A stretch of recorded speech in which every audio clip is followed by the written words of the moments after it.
сіз заманауи жаңағы имам деп жатады ғой, осы әлеуметтік желімен жақсылап, кішкене көбірек түсіндіру керек шығар. Мен өте риза болдым кешегі президентіміздің айтқанына, бірақ бұл жерде бір алтын жіп бар. Сол жіпті қатты тартып үзіп алмау керек.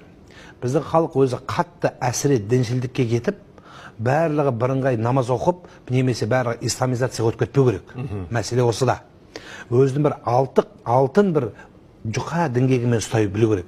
Ата-бабамыз қалай алып келді? Салтпен, дәстүрмен, санамен, үрдіспен, ұшақ ауыз сөзбен болмайды, ұят болады, жаман болады деп балаларды тәрбиелеп, мұсылмандықтан ұзатпай, қатты әсіре діншілдікке жықпай, ортасында әдемі алып келді. Бір жағы ұлттың шынайы қазақи патриот қып тәрбиеледі, ұлт жанды қып тәрбиеледі, мүмкін жанашыр қып тәрбиеледі. Соның нәтижесінде бүгінге жеттік. Енді біз қазір бүгінгі таңның жастары бірыңғай не діншіл болып кетеді, өздеріңіз көресіз, не атеизмнің түбіне түсіп, кәдімгі барлығынан жоқ, ата-бабамыздың дәстүрінің бәрі қате, салты қате, немесе батыс еліне қарай еліктеуіміз керек деген сияқты мәселені уәжді алға тартады.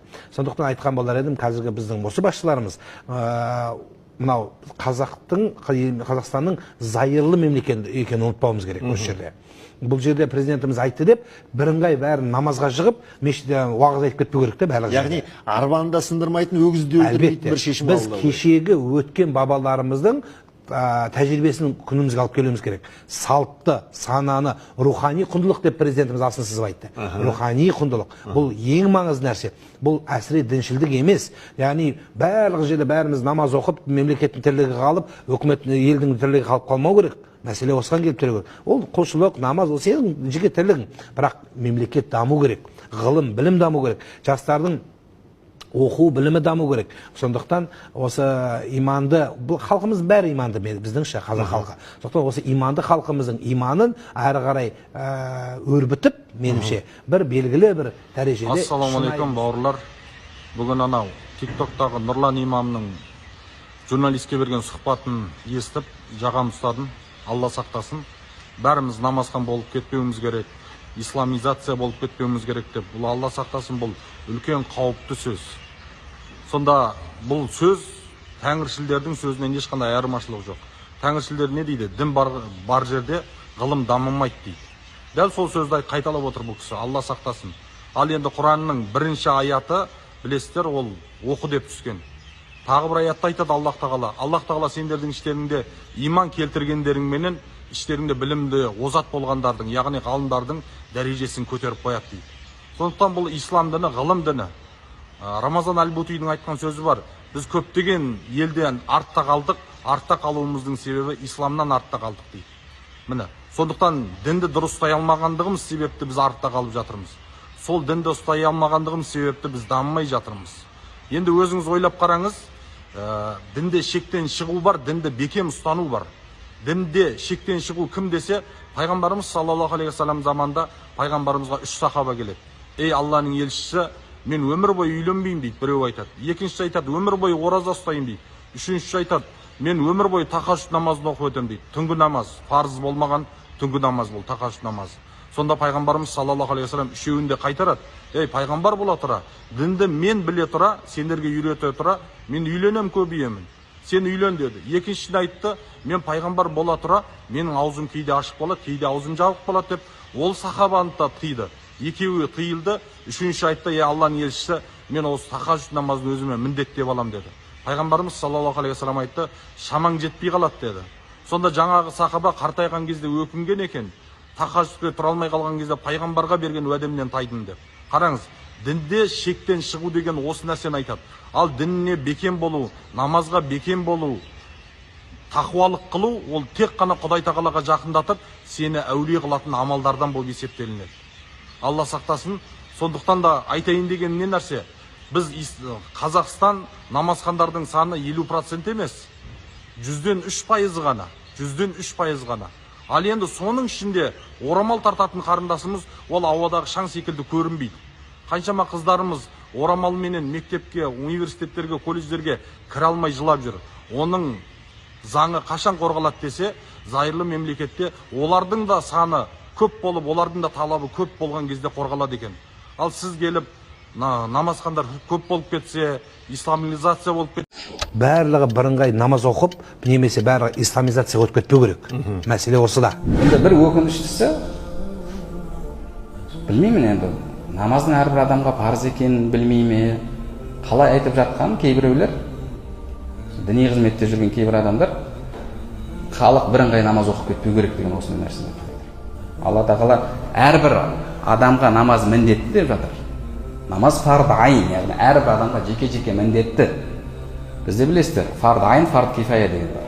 Фард айн дегеніміз әрбір адамға жеке-жеке міндетті болған құлшылық. Фард кифая деген бір топ мұсылмандар орындайтын болса, қалғандардың мойнынан түседі. Мысалы, біреу қайтыс болды, жаназасын шығару керек.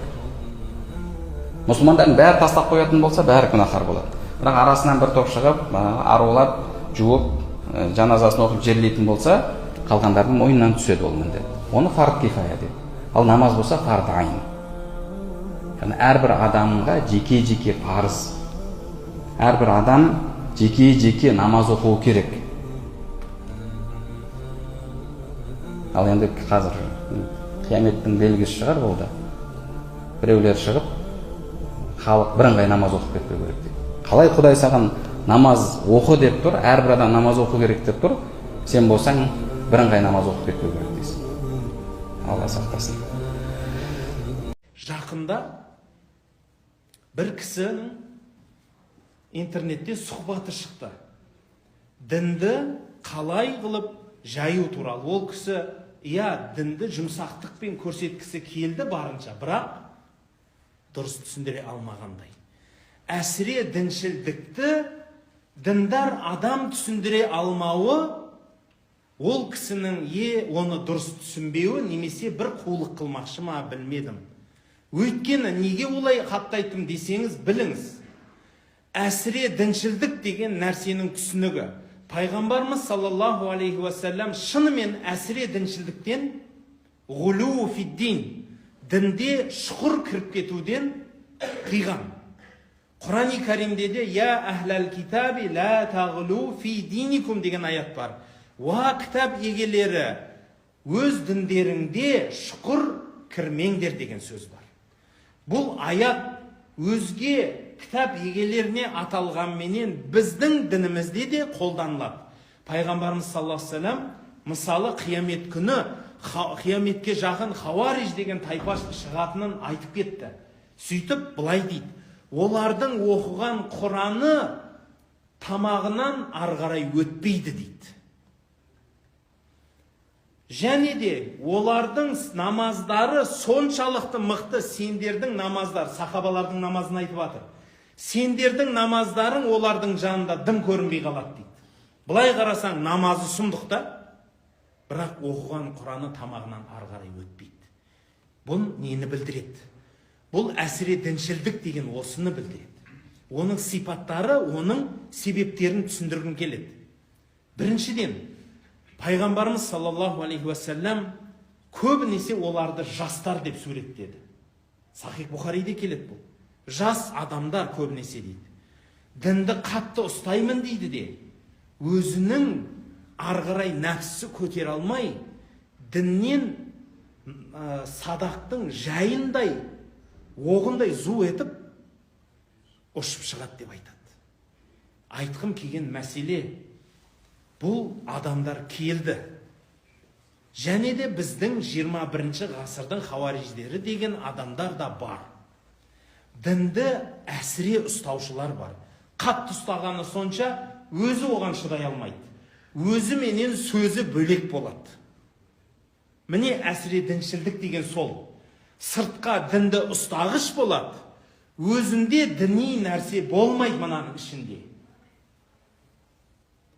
Әсіре діншілдіктің белгілері бірінші орында осы хадистерден, Құран аяттарынан келтіре бере, ғалымдарымыз айтады, надандық дейді. Дінді дұрыс түсінбеу.